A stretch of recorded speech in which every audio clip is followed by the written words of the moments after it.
Hey guys, make sure to stay until the end. We want to share one advice with you, because if you make that mistake, you may end up spending thousands of dollars on parts and diagnostics that you may actually not even need.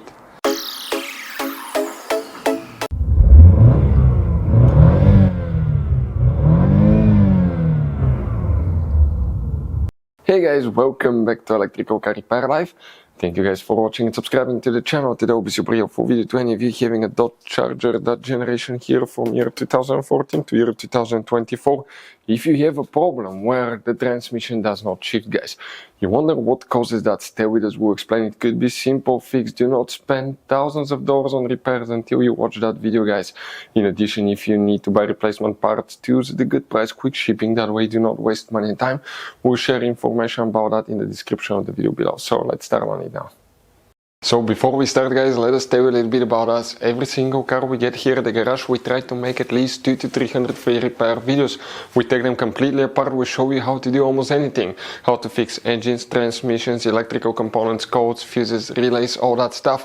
Why we guys do it? Because our mission in the shop is to save you as much money as we can. All we need in return, please subscribe to the channel, like the video. That way we can keep making these absolutely free videos for you. And if you want, guys, please check out our YouTube channels. We have more than 15,000 free repair videos that can save you thousands of dollars in future repairs.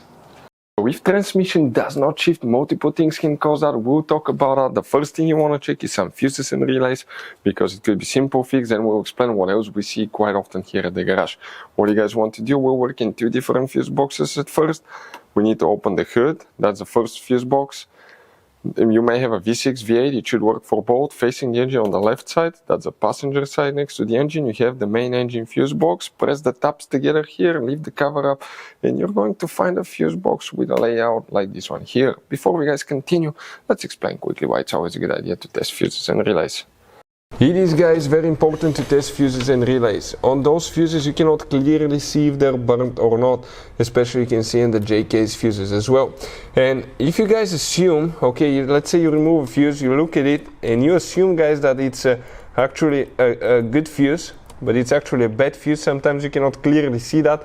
What can easily happen, guys, at that point, you can put the bad fuse in and you start replacing parts and tools that you don't need to, so you lose your time, you lose your money to fix a problem that doesn't exist, when all we had to do is test the fuse and replace it. We'll put a link to a special video that will teach you how to test fuses, how to check relays very easily as well, guys. So check it out, it will be in the description of the video below. So guys, here what we need to do, we need to check now a couple of fuses, guys. Okay, let's explain, okay, where these fuses are located, guys. We're going to start now, okay, let's zoom in a little bit. We're going to start first with checking fuse number 29, guys. And 29, so that's right here. 28, 29 is right here, that 15M fuse, which is very important fuse. Then you guys need to check fuse number 37. That's 39, 38, 37 right here. Check that fuse, guys. It's super important fuse. After that, you want to check relay 44, guys. And relay 44, some of you will have it, some will not, but if you have it, it will be right here. Check that relay right here, guys. The next thing that you want to check, okay, will be another fuse, and that fuse actually is in the trunk. So open the trunk, leave the carpet liner up, and underneath that's your spare tire. That's the part on the passenger side. Behind it is the main trunk fuse box. Press the tabs here, leave the cover up, and that's the layout here. Specifically here we need to check one fuse that's known as fuse 26. Some of you will, some of you will not have it, depending on which transmission you have, but if you have it, it's right here. Now, other things that can cause these problems too, guys, that we see very often here at the garage, I want to show you. Let me start it here now. Let me get the camera here, guys. Okay, if you look, that's the brake pedal, right?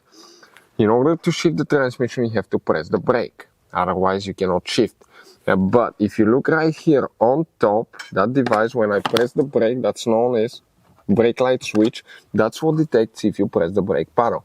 If that brake light switch is malfunctioning, that can cause that problem as well. So bad brake light switch is quite common thing that we see at the garage. And when you replace it, on many models, you have to calibrate it. or in some cases even your old one, you may not need to replace it, you may need to just calibrate the brake light switch so it can detect the right position. We'll have videos how to calibrate brake light switch, how to replace brake light switch, how to test brake light switch, so check it out guys. Now if that brake light switch works, the transmission will be stuck in park, you will not be able to shift out of gear and it will not shift. Another thing, the connector guys, okay, for the shifter, the transmission shifter and the wires here.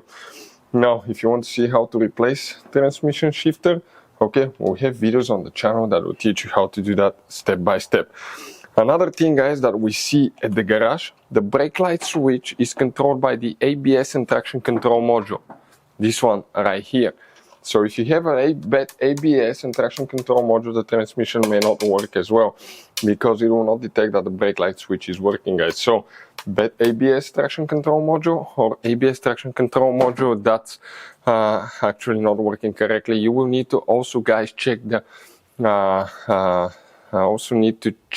fuses and the relays for the ABS and traction control module. Another thing that people ignore, the car battery. If the battery doesn't have good voltage, that can cause problems with the transmission. Make sure you test the right way your battery.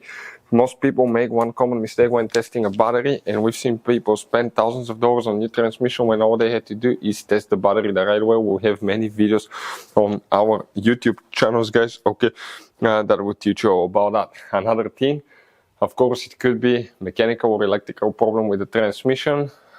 If it's under the transmission, inside the transmission, it's very likely it's a solenoid guys, shifting solenoid. You have multiple solenoids that shift different gears.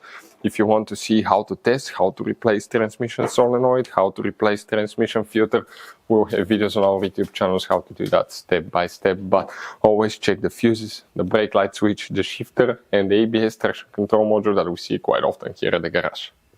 So this guy's Dodge Charger has all kinds of different fuses and relays, different sizes, and those guys, okay, could be really hard to find, especially if you're in the middle of nowhere. One time we needed a replacement, we couldn't get one, we were stuck because we had to wait a few days to get a shipment. So we recommend to buy some spare fuses, relays, put guys some spare ones in the glove box for a peace of mind. We'll put a link in the description of the video below where you can get them at a good price, quick shipping, that way you do not waste money and time guys. Thank you for watching, hopefully the video was helpful and see you guys next time.